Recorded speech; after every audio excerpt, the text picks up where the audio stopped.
Bonjour y buenos días à tous mes petits bowlers. On se retrouve aujourd'hui pour une vidéo un petit peu spéciale, comme vous l'avez vu au titre et à la petite pochette. On accueille Ackerman, justement, supporter du Barça, pour ceux qui me connaissaient sur Foot Central à l'ancienne. Comment ça va pour commencer, Acker? Ça va très bien et toi? On tourne justement cette vidéo après le match entre Villarreal et le Barça et la victoire 4-3, un peu compliquée du Barça, mais on débriefera ce match justement demain sur la chaîne à l'heure du débrief comme d'habitude. Mais là, la question qu'on se posait plus après avoir vu le match de Yamin Lamal et ses performances depuis le début de la saison, est-ce que Yamin Lamal doit être un titulaire du FC Barcelone cette saison?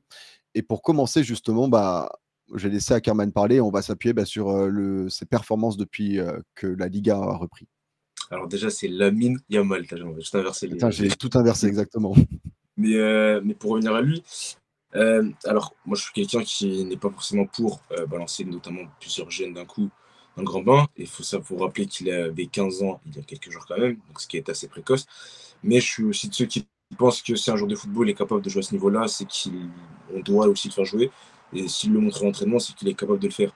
Maintenant, j'avais des doutes sur lui, notamment l'année dernière, dès qu'il a fait le premier match. C'était contre, je sais plus, c'était Celta Vigo, lorsqu'il est rentré.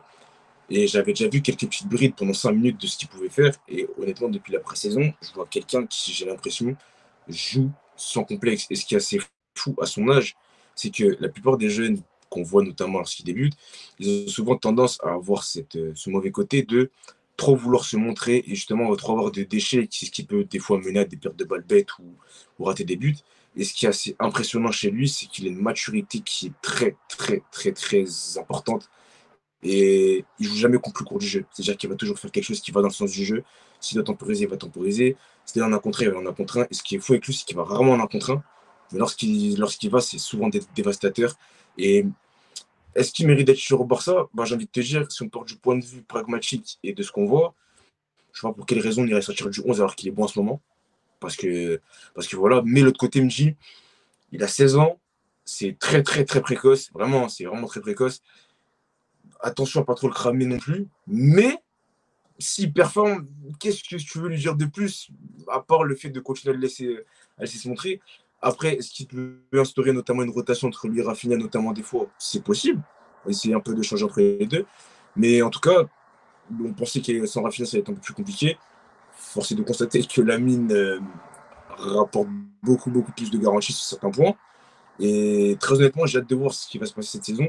Mais je pense que le départ de Dembélé a franchement été une grande réussite pour lui. Très clairement, ça lui a permis de se libérer. Et je pense qu'il va avoir beaucoup de minutes cette saison. Et je pense même qu'il va partir pour battre le record en Ligue des Champions la plus enfin, de joueur le plus jeune qui va débuter, je pense. Justement, ouais, j'ai oublié de poser la question, mais tu y as rebondi quand même. C'est vrai que l'absence et le départ de Ousmane Dembélé, et au vu du profil de jeu de Lamine Yamal, pardon, et de sa concurrence, on se rend compte que justement, le départ de Dembélé lui a quand même fait beaucoup de bien et que si Ousmane Dembélé n'avait pas quitté le club, il serait pas forcément titulaire aujourd'hui, surtout au vu du schéma de Xavi, où on a vu encore ce soir que Gavi a joué ailier gauche titulaire, même si on sait que c'est un milieu à 4 en réalité dans les faits et que finalement, Lamine Yamal sur le terrain, c'est le seul profil ailier, percutant, dynamiteur. Et je pense que ça joue aussi en sa faveur.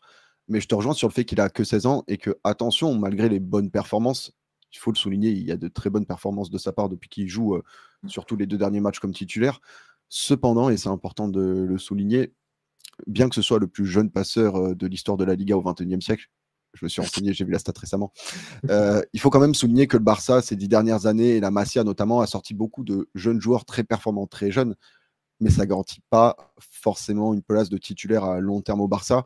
Je pense notamment au cas de Cuenca, Boyan, Teo, et même récemment qui a joué ce soir contre Barcelone, Denis Suarez.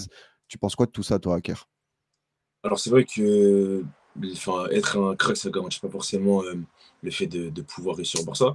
Mais je pense que les contextes sont un peu différents dans le sens où, à l'époque, le 11 de départ, pour aller bouger ces mecs-là, il fallait se réveiller très très tôt parce que tu n'avais que des top joueurs, de limite que des légendes. Hein.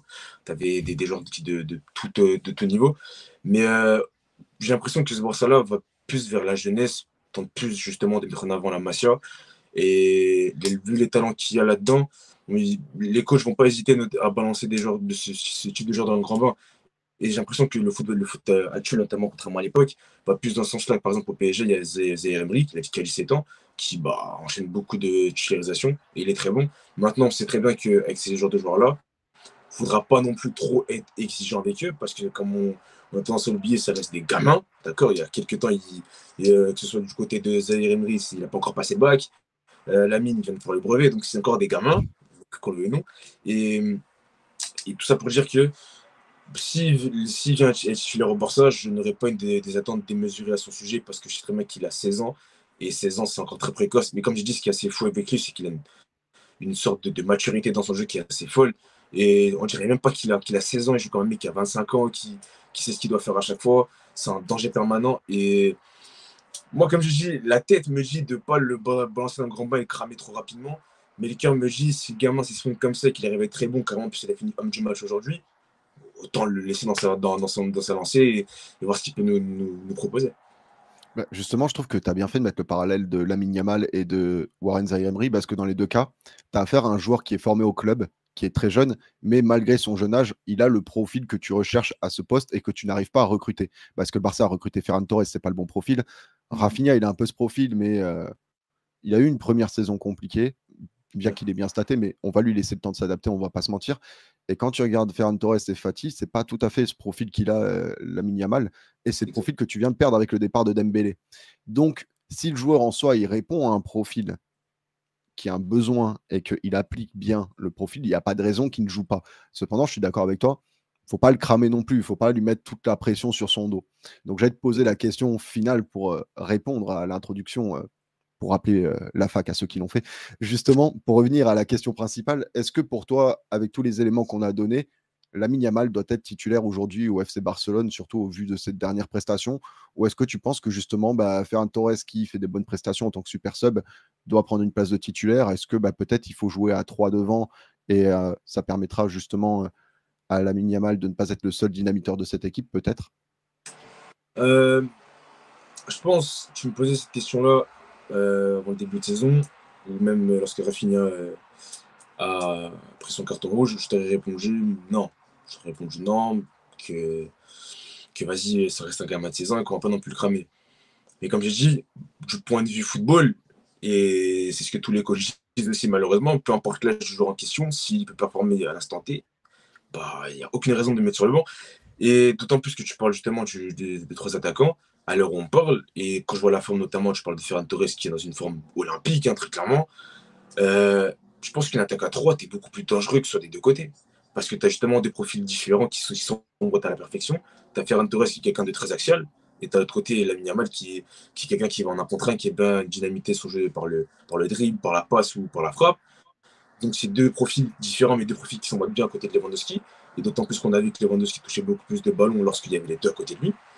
Donc, moi, je me dis, tout dépend après de Rafinha comment il revient aussi, parce que comme je l'ai tweeté aussi tout à l'heure, qu'on le veuille ou non, il a 16 ans, mais Rafinha à l'heure actuelle, attention, parce que si le gamin il continue à stater, il continue à faire des matchs aussi impressionnants les unes après les autres, et qu'il gagne en plus en maturité, parce que qu'on le veuille ou non, comme j'ai dit, sûr à 100% qu'il va débuter un match de LDC, donc il va péter le record quoi qu'il arrive. Donc, est-ce que on se dit, on joue la sécurité avec Rafinha, mais qui des fois va faire des performances en demi-top, mais qui va stater? Ou tu as le côté un joueur comme Lamine Yamal qui est capable de notamment te dynamiter le jeu et qui peut te créer des occasions à lui tout seul. Il faut le rappeler, à 16 ans, il est capable de créer des occasions à lui tout seul. Et le pire, c'est que je faisais parallèle avec Dembélé. Dembélé, il était capable de dynamiter un jeu, mais dans le dernier geste, c'était compliqué. Autant là, tu as quelqu'un qui est dans le dernier geste et très très fin. Dans le match, parce que là, vu que tu l'as dit aussi, vu qu'on est en train de tourner après le match de Villarreal, il a mis, s'il n'y a pas les deux poteaux, c'est doublé. C'est doublé, passe D. Et encore, le poteau qui mène le but de Lewandowski, c'est lui en grande partie qui fait l'action. Donc, moi, comme je dis, point de vue pragmatique, enfin, point de vue âge, point de vue mental, je me dis, j'ai pas envie de le cramer. Le point de vue de football, je me dis, on a très clairement une concurrence entre lui et Rafinha. Moi, justement, je parle du principe de la concurrence, comme disait un certain Unai Emery quand il est arrivé au Paris Saint-Germain. À un moment, il faut que tu mettes les joueurs face à leur ego aussi. Et si un joueur comme Lamine Yamal à 16 ans est performant et que ça peut ticker l'ego d'un Rafinha, d'un Ferran Torres et même d'un Fati pour les rendre plus forts, faut s'en servir. Et si Lamine Yamal, comme tu l'as dit, il est plus performant à l'entraînement et en match, comme il vient de le prouver, il a été homme du match, il n'y a pas de raison qu'il ne joue pas. Et à un moment, bah, tu mets les joueurs en confrontation, en concurrence, et c'est le meilleur qui doit jouer. Et faut pas parler d'âge, comme disait un certain Kylian Mbappé, c'est assez important. Donc, justement, en tout cas, je voulais remercier les personnes qui ont regardé ce court format sur Lamine Yamal. Je vous donne rendez-vous dès demain à 13h pour faire le petit débrief, justement. On parlera du Barça, du PSG, de Leipzig et de City.